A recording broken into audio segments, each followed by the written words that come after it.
Good morning, good afternoon, good evening, wherever you are, and welcome. Well, now, as you know, because I've publicized it, I've got a guest tonight who has the name Tim Doran. He is an administrator on a Facebook group that he and I haunt, and he turns out to be a very nice fellow. He's a kindred spirit, but he's got an interesting story to tell. However, he's going to be late. So this is me covering for him for a few minutes. It's good news, really, because his daughter, I don't think he'd mind me telling you this, does skating, and she's in a contest tonight.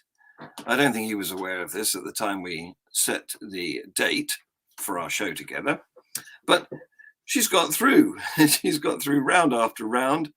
And so he's being delayed because she's successful at skating. And he's a big family guy. So he's got his priorities right. And that was some of the topic that we were going to talk about, because I also have quite a history of family too. Anyway, he won't be here for half an hour or so. So it's just me. And some of you may have watched my Global Atheist News show, which has just finished. And you may be aware that I've been doing that since the beginning of the year, since lockdown. And if you look back through the archive, you'll see that my early attempts were pretty amateurish. But I have got better. So I can do more clever things with the software than I could at the beginning. Anyway, the other show that I've been doing for a long while is Free Thought Hour. And if you look at the archive for that, you'll see that I've had, I think, 29 episodes of guests, very interesting guests, many of them. And they've been all sorts of guests. I don't specialize in any, I'll talk to anyone. I don't specialize in any particular type of guest. I'm personally a non-believer, but that doesn't mean I'll only talk to non-believers. So I've had many Christians, quite a few ex-Christians. I've had some Muslims, and I've had a couple of Pastafarians, and a Jehovah's Witness, and others who I can't remember. So it's been fun. I enjoy talking to people, and I get a small audience for the live stream. They sometimes ask questions, and then subsequently, when the event becomes a podcast, it attracts a larger audience. And I think my biggest audience was nearly 300. That was when my guest was Nuria Khan, who is also on my team of Global Atheist News correspondents, our reporters. So she's a very keen campaigner for women's rights, because, of course, she was a Muslim, and now she's come out of Islam. She realizes how very misogynistic that religion is. All religions are misogynistic. Let's face it, they were all invented by men, for men, but Islam is particularly so. It's rather extreme in the misogyny stakes. So who have we got? Frank, you're watching me now. Thanks, Frank. Do you want to come on? Do you want to have a chat with me? Are you in front of your camera? Can I send you an invitation to join me on screen? Because we haven't talked for a long time, have we? Would you be up for that? Thank you for your kind words about my global news. I'll put Frank's comment up here. Thank you, Frank. I wonder if we're going to get a visitation from Otangelo Grasso tonight, because he's a fairly regular viewer from Brazil, isn't he? Oh, Frank, you're going to come. Excellent. Here we go. I am no, yes, send it. I think he's a bit confused, but there you are. Click on that, Frank, and you should appear shortly on my screen with me. For the viewers, Frank is a resident of Kentucky, not a million miles away from the infamous Ark tourist attraction. So the last time Frank was with me, he and I talked about that a bit. He finds it quite difficult living in the Bible Belt, I think, where not being an avid Christian, and you stick out like a sore thumb. In fact, I don't think he's I think he's in the closet. Certainly in some of his circle. So are you coming to join me, Frank? I am. No, yes, send it. That's a conflict of what do we call that? Contradiction. Here he is. Yeah. Frank, how the devil are you?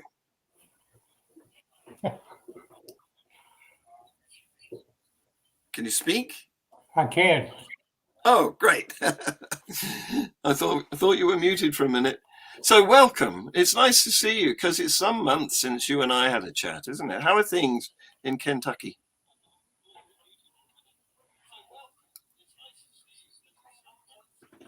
Can you hear me? Yeah? How are things in Kentucky? Things are pretty good, all things considered. No, I can hear you. Good, good. And you're unmuted. Good. I can hear you too when you're not muted. That's fine. Now, if you speak now, we will hear you. Well, I solved the problem by getting off of YouTube. I was getting feedback. Ah, yes. You can't watch yourself and be on the stream for the same computer. That's true. Yeah. I think we're okay now. Pretty good. Good. Excellent. Anyway, you were asking about life in Kentucky. Yeah, this is the armpit of the Bible Belt. We all agree that we are the buckle of the Bible Belt here Yes, in Kentucky. Yes. Mm-hmm. Yes. So I was saying I wasn't sure whether you had come out of the closet and been, let people know that you don't follow the Baptist church, which is prevalent in your area. I've been so far out of the closet for so long. Yes. I'm lucky to still be alive, I think. So you're active, aren't you? You do, if I remember rightly, you sit at a table as an atheist and invite people to come and question you. Is that right? Well, that's what I do now. My phone number is easy to find. I invite folks kind of like I'm a ask an atheist kind of guy. But way back in the 1980s, 1985, I think it was, I had a 4-night debate with a creationist, a formal debate in a standing room only facility here. And then a couple of years later, I had a 2-night debate about is the Bible the Word of God, and so I've been way out of the closet for a long time. You've been well out. Yes. Well, thanks for clearing that up, because I couldn't remember. I've just been explaining that I've had so many guests now. It's all a blur. I've talked to so many people, I can't remember any of the facts about any of them. No problem. So this is probably a result of being a vast age too. That wouldn't help. So, right. Have you been to the Ark encounter lately?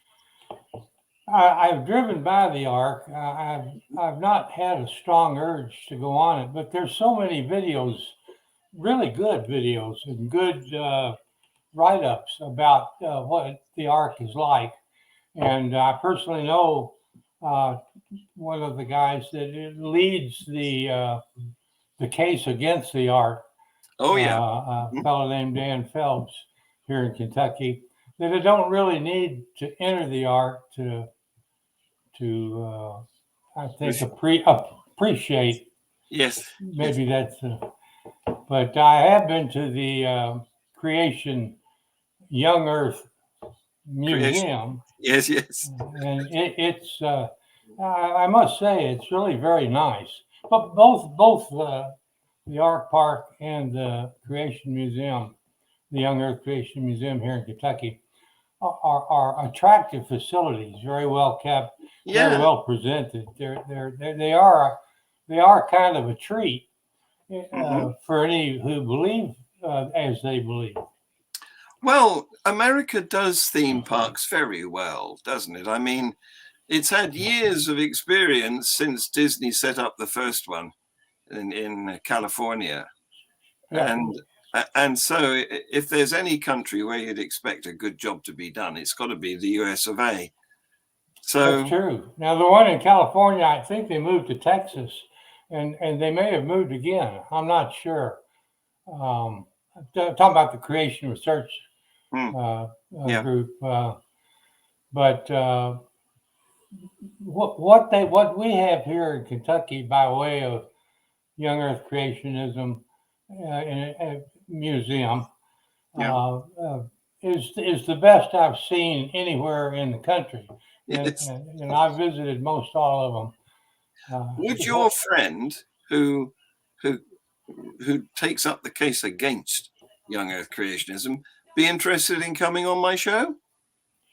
Dan Phelps, I suspect he would. I Yeah. suspect he would.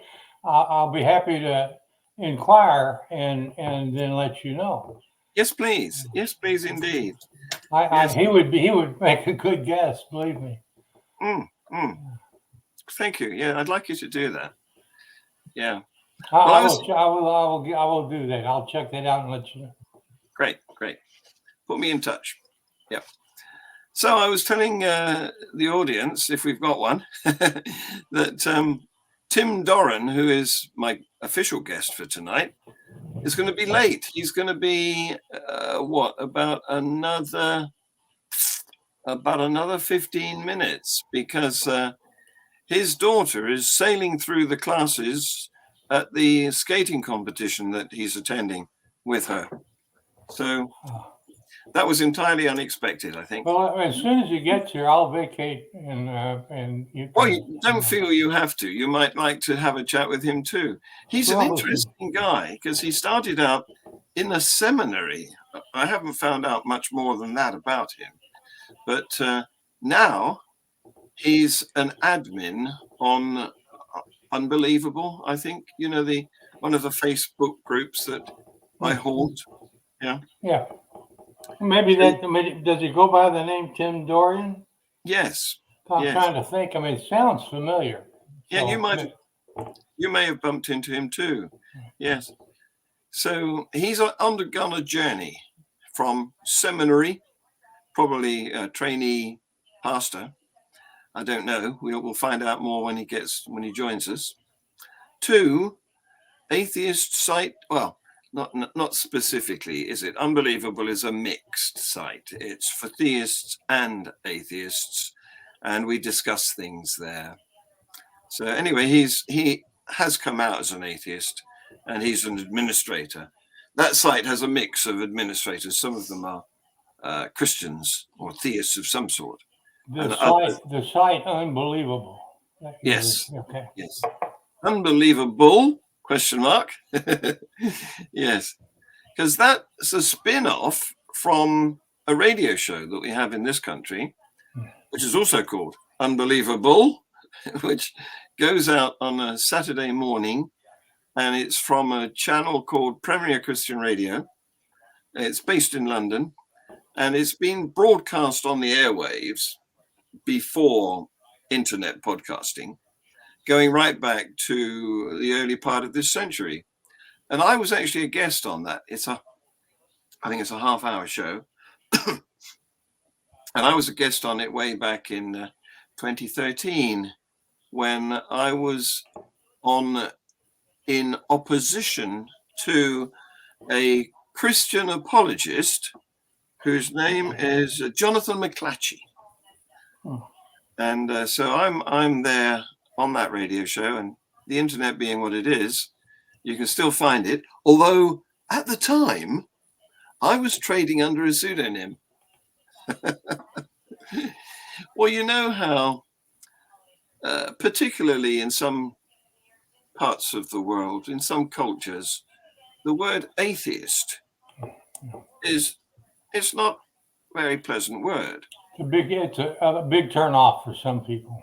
Yes, that's right. So, and some of my relatives, my then wife's brothers and sisters, and her father, and so on, since they are Christian to varying degrees, you know, of devoutness.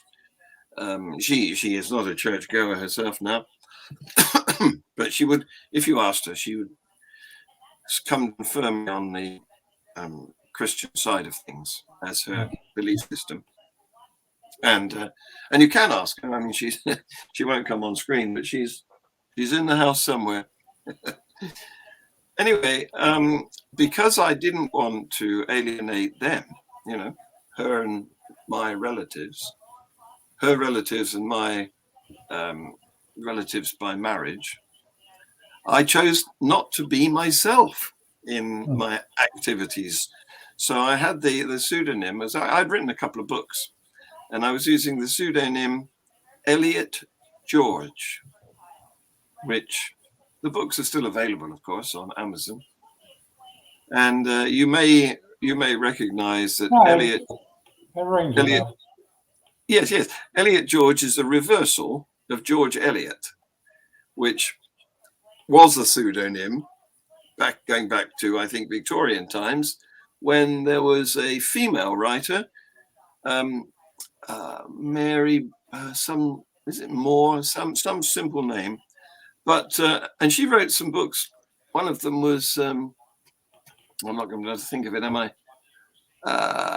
Not Far from the Madding Crowd, but a book of that sort. And she, at the time, of course, no publisher would accept a book written by a woman, because women didn't do that, did they? Women just stood by the sink and did the washing up and had babies. So she adopted Elliot George as her nom de plume. So when I was looking for a nom de plume, I twisted around. So she adopted George Eliot, and I twisted around and called myself Elliot George.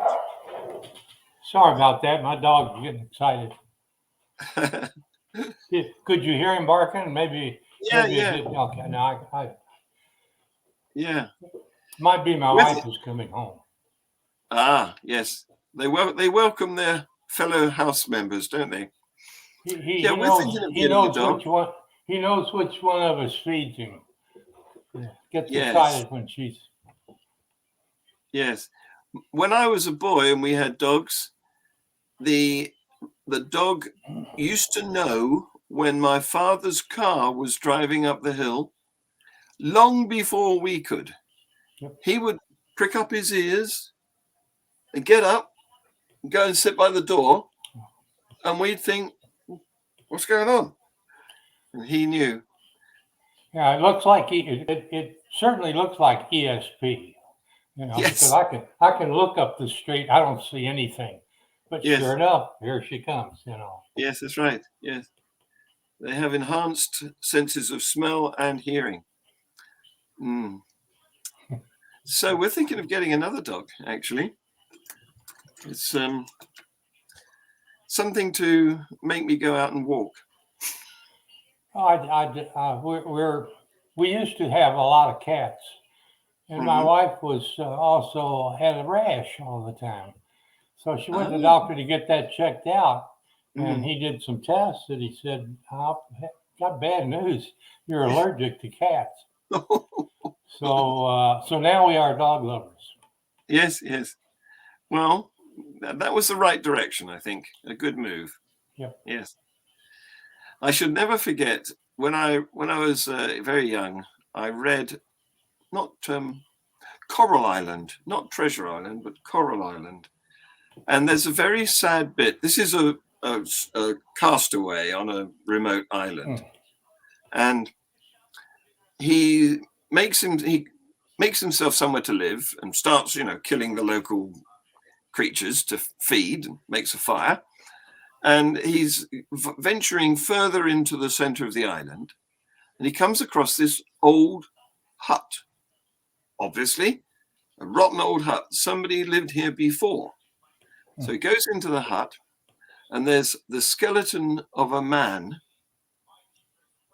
and laid on the chest of the man is the head of the skeleton of a dog. And that's, obviously it's fiction, but it gives the perception that people had at the time he was writing of the difference. Because meanwhile, outside is the man's cat. Because of course these were ship cat and ship dogs that got wrecked. And the cat is out there having a high old life, killing the local creatures and eating them, and caring not about the death of its master. But the dog had laid down and died with his owner. Well, so who was? Humans have dogs for pets, and cats have humans for pets. Yes. That's how it is. Yes. I heard a different version of that. I can't remember who said it, but it was dogs have owners and cats have staff. Exactly. Yes. Exactly. Yes. They know who's boss. Well, and I like them both for their different characteristics. Yeah, sure. Yeah. But when it comes to, I think, faithfulness and appreciation, Yes. something like love, it takes Yes. a dog to deliver that. Dogs Yes. can do that. Yes. Yes. Whereas cats, they're takers rather than givers. They like to be stroked, to be fed, or whatever. Yeah. So it's just a good thing that they're cute and furry. absolutely. Otherwise, they wouldn't get any of the affection that they want. No, absolutely. Yeah. So, what are your plans for the near future? Because I'm trying to keep it secret that Free Thought City is about to burst upon the unsuspecting world. I've got the Kickstarter is loaded, and I've just got to complete the registration of the company in this country and the bank account, and then we can go live on the Kickstarter, run up to Christmas with the add-ons that in the campaign that I should be adding to it. And I just don't want to let it out yet. I want to be able to say, here's the URL. Now you can go to it. I don't want to. You're getting close, right? Yeah, definitely. Yeah, it'll happen if not next week, the week after. I'm scheduling notionally the 24th of November, but I think it's going to be the 25th, more likely. It's somewhat out of my hands. I've got to wait for a response from the Kickstarter bosses. There's a lot of people involved behind that, right? There is. I mean, yes. I remember one Zoom meeting yes. that I sort of sat in on, and I don't know all those people. No. And I think there's even more key people maybe than was involved in that particular Zoom. That's been a couple months ago. Yes, it has. We have been. Our plans have been delayed, unfortunately, because I had COVID, which pretty much wiped out September for me. I mean, I survived it. It wasn't any more than flu, but it did exhaust me. I had to go and lay down a lot because it does sap the energy. And this is somebody who's had all the vaccinations possible, But so that wiped out September pretty much. And then my partner in crime in California, Jason, he broke his arm, which meant that he couldn't do anything on the keyboard. That slowed us down. So unfortunately, we've been delayed. But it will happen, and it will happen very soon. And I'll tell you about one of the early things that I'm going to launch in the campaign, the Kickstarter campaign. It's a song, right? And the lyrics of this song were written by Richard Dawkins. Oh, good. And the music was written by a great musician in Australia who I've been collaborating with online, whose name is Brian Gervais. Yeah, you mentioned him. Before, right? Yes, he was in the Zoom, I think. And I've done a video for this song, so we can release it first of all as an audio and subsequently as a video. And I'm still waiting for a clip of backing singers.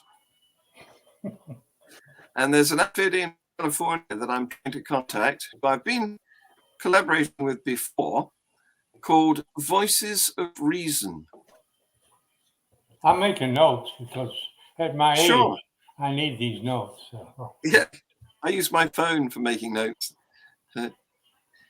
So I'm contacting Voices of Reason to ask them to do the backing vocals. That sounds really good.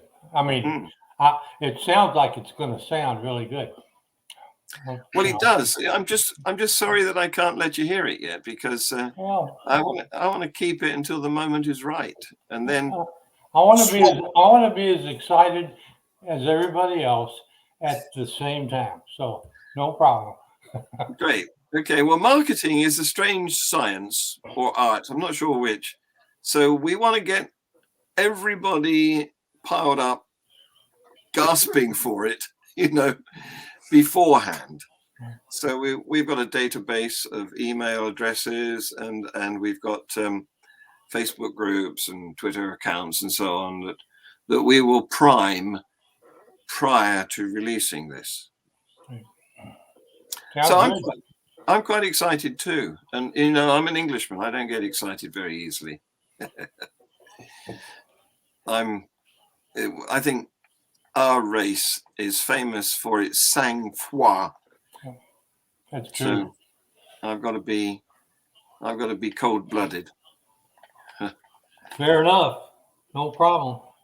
I mean, it's all going to come together at some point. And yeah, sure. So you're a key person. You're in charge of curating the academic content. Yeah, I've been looking for, the means by which to start building what exactly is I'm needed to build in terms of. I can send you some links. Yeah, I can send you some links to look at. And so we've got you on that, and we've got Rulon Downey in near the Canadian border up in Washington. He's going to curate the movies for the cinema.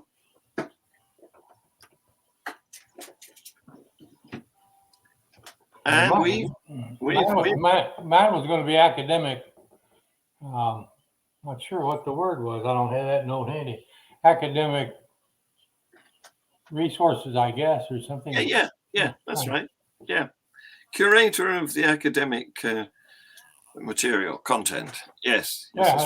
Content. That's the word. Mm-hmm. If I can find that's the word that's written down in here somewhere. That's your official title. Yes, and you will be featured in the Kickstarter. And I think I've got an audio recording of you that you sent me to say how keen you are to be part of this. I'm looking forward to it. I think I said, pleased to be or something. Exactly. Yeah. Great. So apart from that, what have you got planned for the future? Have you got anything lined up for Christmas? The question I get asked around about this type of year is, do atheists like Christmas? We love it. And it's a big family thing. We put up a Christmas tree and everything. There won't be any. You won't find any religious ornaments on that tree. But yes, well, it's something that has happened, at least in Europe, the Northern Hemisphere Winter Festival, since long before Christianity. The Christians came along and stole it. Exactly. Yes. So we used to call it Saturnalia.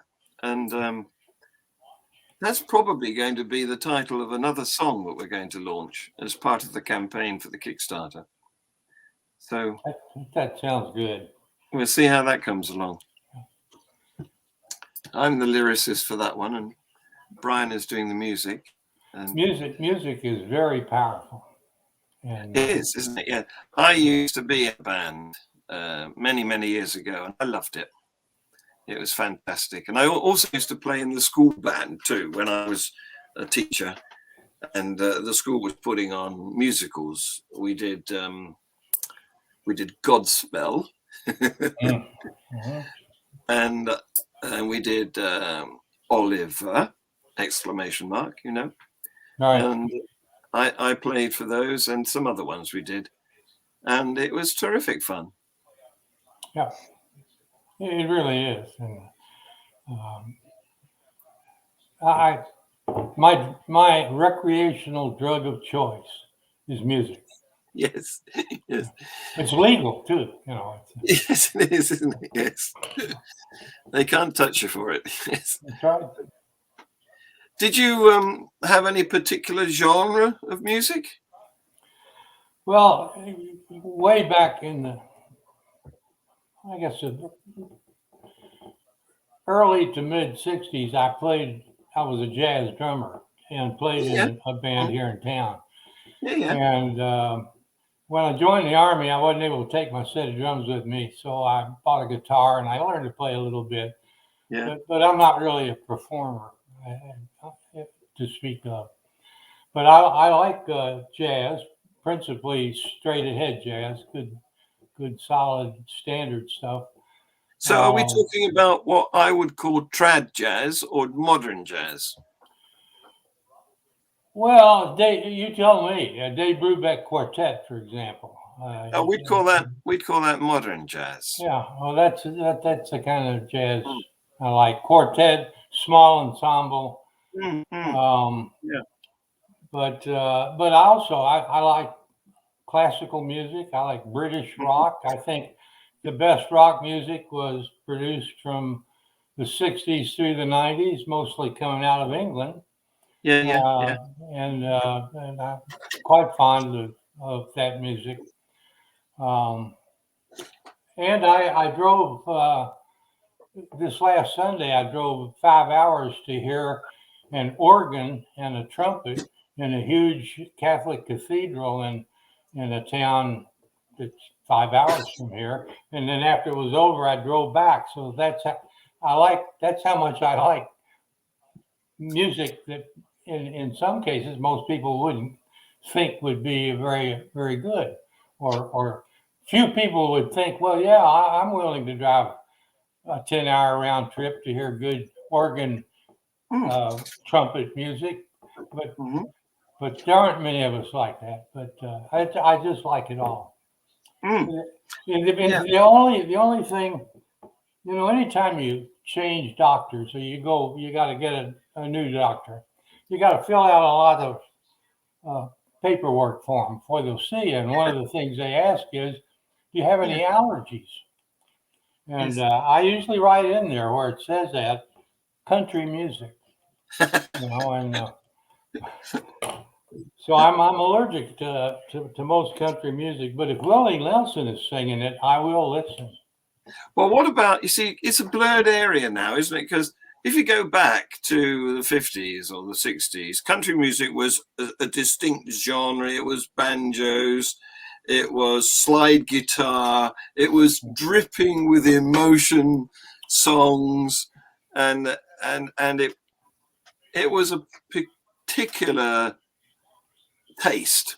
And that's when I got my allergy for it. Yes. But you're quite right. It's rather different these days. Yeah. And it wasn't your taste, and it wasn't my taste either. But then we had country rock. Yeah. We had, the Eagles, for example. Yeah. And that's an entirely different kettle of fish. It got better. Yeah. They're great. The Eagles. I love the Eagles. Yeah. Yeah, I agree with you. There's some really good stuff comes out.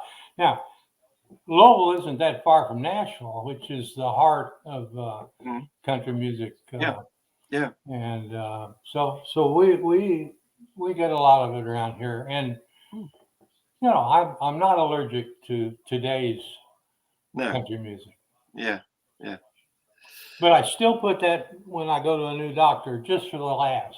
And after I turn my paperwork in and I'm sitting out in the waiting room, I can hear them. There'll be a burst of laughter coming from the glass window, Yes. So I know somebody's getting a kick out of that. Yeah, they just read it. It just down to the answer.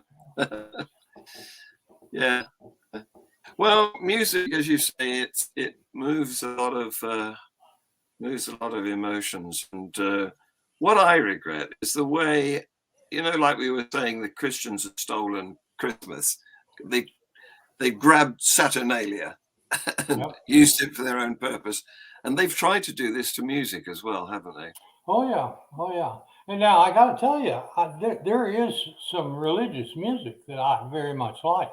Yes, of course. And on any given Sunday here in Louisville, I may be in a church. If I've been tipped off that an organist is going to do a Bach piece that I like, for example, I'll go in and give it a listen. I'll sit near the back and I'll slide out when they're done. Yes. Well, they don't own it. Right. And they just make use of it as their own propaganda. They know its power, and they've used it for their own ends to try and attract an audience and keep a congregation coming for next week's show. Because in the early days, of course, there wasn't an alternative. Very few villages had a theatre. They certainly didn't have a cinema. It had been invented. So going to the church to hear the organ was a treat. Sure enough. And there is a lot of power and a lot of emotion. And secular emotion and religious emotion, I think they're all about the same. And so a lot of religious music, especially when there's no lyrics, I especially like instrumentals because your mind can go where it wants, whereas lyrics makes you go this way or that way. Yes, that's right. It's funny that I say hello to Otangelo. Hi, Otangelo. Nice to see you again. Thank you for coming. Yes, you're right, because I'm like you. I can listen to a song almost without hearing the words. I listen to the voice as though it's, a vocalization, a human vocalization, but I don't really register the English, the literal meaning. And for that reason, I love a guitar break, because a guitar can vocalize much more than many other instruments because it's got consonants, whereas a saxophone can only say honk. A guitar has a way of starting a note that can vary, and it can sustain the note. It can wobble the note on the way through. It can slide up to another note, or it can be percussive. There's so many. It's a talking instrument. It absolutely is. I agree. I haven't heard it expressed like you just did, but yes, everything you just said makes excellent sense. It jives with what I hear. Yeah. So give me a guitar solo, well played, rather than a saxophone solo any day, I'm afraid. Because it's got consonants. Saxophones only have vowels. I agree. Good point. So what does Otangelo say? He's saying Satan stole music from God. Do you believe in Satan, Otangelo? Give me a reply in the text. I'm not going to invite you to come on camera tonight. Not yet, anyway. You see, people who don't believe in God don't believe in Satan either. So there's no alternative source for somebody who's a non-believer. No, we earn any due credit, and we earn any due blame. Yes. You know, it's we Yes, succeed yes. or we fail. Yes, yes. And that was an interesting device that the Christians came up with, because they managed to separate responsibilities. Good ones, God's responsible for, good things. Bad things, Satan's responsible for. So you can never blame God. You can only praise him. He's there to be worshipped and glorified, and Satan gets all the rough stuff. Yep. If only the real world were like that. Yeah. It's not. Yeah. God definitely got the best of the deal there. Tangelo's he's your guest, right, for the show?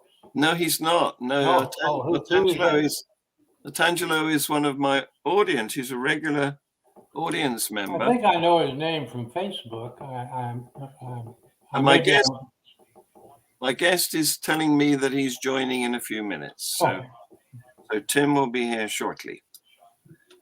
When that comes, I'll step out and just listen. As you wish. Okay. I don't want to take up any of your guest time, or we'll miss something. What's Otangelo saying here? He's saying that's he's saying that's because he is the best. Do you mean Satan? Or let me guess, you mean God, don't you? Yeah, Otangelo came on my show a while ago, and he's a lovely guy, and he's completely in a different position from me.